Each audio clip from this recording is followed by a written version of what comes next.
College of Arts and Science. For admission details, click the link in description. பார்த்து முடிச்ச CSK vs RCB மேட்ச்ல நீங்க பார்க்க miss பண்ண ஒரு சில விஷயங்களை தான் இந்த வீடியோல பார்க்க போறோம். சோ மேட்சோட ஸ்டார்டிங்ல வந்து பாத்தீங்கன்னா பிராவோ டூப்ளேசில கை கொடுத்து கட்டி பிடிச்சிட்டாங்க. பாசம் வைக்க நேசம் வைக்க தோழனுண்டு வாழ வைக்க அப்படிங்கிற மாதிரி அன்பை வந்து பரிமாறிட்டு இருந்தாங்க. அண்ட் ஹேசல்வுட் ஃபர்ஸ்ட் மேட்ச் ஆர்சிபிக்காக விளையாண்டாரு. சோ 150வது பிளேயரா வந்து ஆயிடுக்காரு. சோ ஆர்சிபிக்காக விளையாண்ட 150வது பிளேயர் வந்து ஹேசல்வுட் தான். அண்ட் லாங்ல ஃபீல்டிங் பண்ணும்போது மேக்ஸ்வெல் வந்து பாத்தீங்கன்னா ஒரு பாலை தடுத்திருந்தாரு. அது 4 or 6 சொல்லிட்டு பயங்கரமான கன்ஃபியூஷன் போயிட்டு இருந்துச்சு. பட் மேக்ஸ்வெல்லே அந்த பாலை தடுத்ததுக்கு அப்புறமா 4 அப்படின்னு சொல்லிட்டு சிக்னல் காட்டியிருந்தாரு. ரொம்ப ஜென்யூனா இருந்துச்சு அது பாக்குறதுக்கே.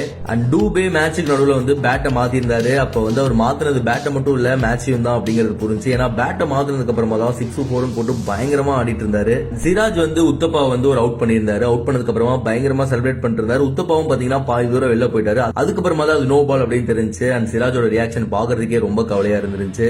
அண்ட் ஆகாஷ் தீப் அவருடைய ஓவரை அக்குவேரா ஆணிவேரா பிரிச்சுட்டு இருக்கும்போது சிராஜ் வந்து போயிட்டு அவருக்கு பயங்கரமான அட்வைஸ் கொடுத்துட்டு இருந்தாரு. டிராக் தம்பி ஃபீல் பண்ணாத அண்ணன்லாம் எவ்வளவு வாங்கியிருப்பேன் அப்படிங்கிற மாதிரியே இருந்துச்சு அவங்க மைண்ட் வைஸா யோசிச்சு பார்க்கும்போது. அண்ட் சோகம் என்ன அப்படின்னா அவர் அட்வைஸ் பண்ணக்கு அப்புறமாவும் ஆகாஷ் தீப் போட்ட பால்ல வந்து பயங்கரமா சிஎஸ்கே வந்து அடிச்சிட்டாங்க. அண்ட் இந்த மேட்ச்லயும் வந்து பாத்தீங்கன்னா முகமது சிராஜ் வந்து ஒரு சூப்பரான ரெக்கார்ட் பண்ணியிருக்காரு. என்ன அப்படின்னா மேட்ச்ல ஃபாஸ்டஸ்டா போட்ட 5 பால் அந்த லிஸ்ட்ல 5 இடத்துலயுமே வந்து முகமது சிராஜ் தான் இருந்திருந்தாரு. இந்த மேட்ச்ல 5 ஃபாஸ்டஸ்ட் பாலுமே முகமது சிராஜ் போட்டதுதான். இதை வந்து ஆல்ரெடி கடைசியா நடந்த மேட்ச்லயுமே வந்து முகமது சிராஜ் பண்ணியிருந்தாரு. என்னதான் ரன்ஸ் நிறைய கொடுத்திருந்தாலுமே இந்த மாதிரி ரெக்கார்ட்லாம் அப்பப்போ பண்ணிடுறாரு. அண்ட் மேட்சோட கடைசி ஓவர்ஸ்ல வந்து பாத்தீங்கன்னா தினேஷ் கார்த்திக் வந்து விளையாண்ட ஒரு பால் வந்து வைட் அப்படின்னு கொடுத்திருந்தாங்க. அது ஆக்சுவலா பாத்தீங்கன்னா வைடு கிடையாது, கால்லயோ பேட்லயோ வந்து பட்டு இருந்துச்சு. பட் அம்பையர் வந்து மாத்தி வந்து டிசிஷன் கொடுத்திருந்தாங்க. அண்ட் உத்தப்பா சிவம் டூபே 2 பேரும் சேர்ந்து 165 ரன் பார்ட்னர்ஷிப் போட்டிருந்தாங்க. சோ இந்த சீசன்ல ஹையஸ்ட் பார்ட்னர்ஷிப் வந்து இதுதான். ஆல்சோ சிராஜ் வந்து இன்னொரு மோசமான ரெக்கார்டும் பண்ணிருக்காரு. சோ டெத் ஓவர்ஸ்ல வந்து பாத்தீங்கன்னா டீமே டெத் ஆகிற அளவுக்கு ஒரு ரெக்கார்ட் வந்து பண்ணிருக்காரு. என்ன அப்படின்னா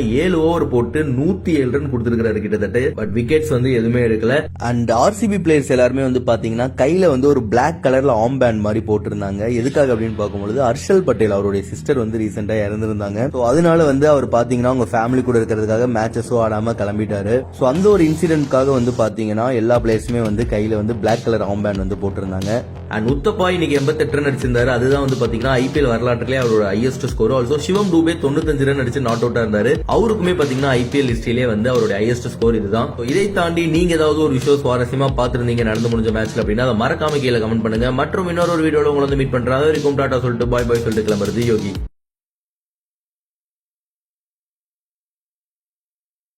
SC College of Arts and Science. For admission details, click the link in description.